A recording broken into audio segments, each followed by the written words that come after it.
Il entre dans un taxi comme n'importe quel touriste. Mais quand le chauffeur se retourne, il reconnaît son visage.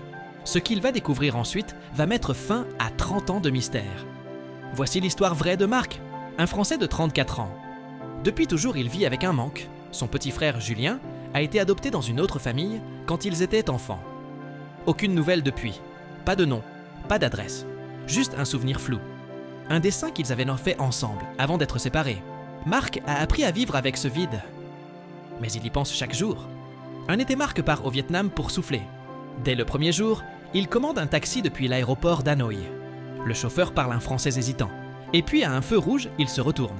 Il fixe Marc et il lui dit « Je crois que je te connais ». Marc rit, gêné, mais le chauffeur continue. « Tu as un frère ?» Le cœur de Marc s'arrête.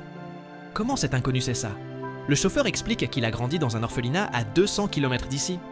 Il dit avoir été adopté par une famille vietnamienne après avoir été abandonné avec un autre garçon. Un garçon français. Marc n'y croit pas. Le chauffeur donne un détail impossible à inventer. Tu dessinais un bateau, moi je faisais le soleil au-dessus. Marc lâche un souffle. C'était le dessin.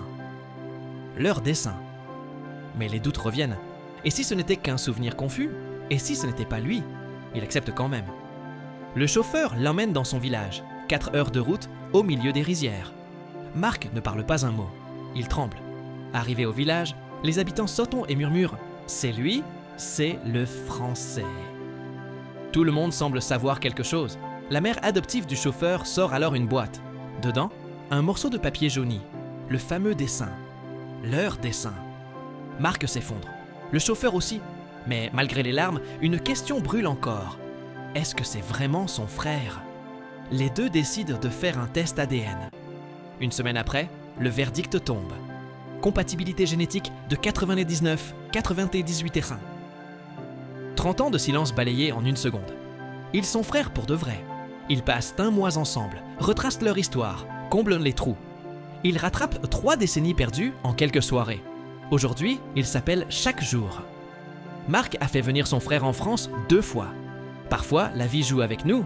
Elle nous sépare. Puis, elle nous réunit quand on s'y attend le moins. Abonne-toi pour ne pas louper la prochaine histoire vraie.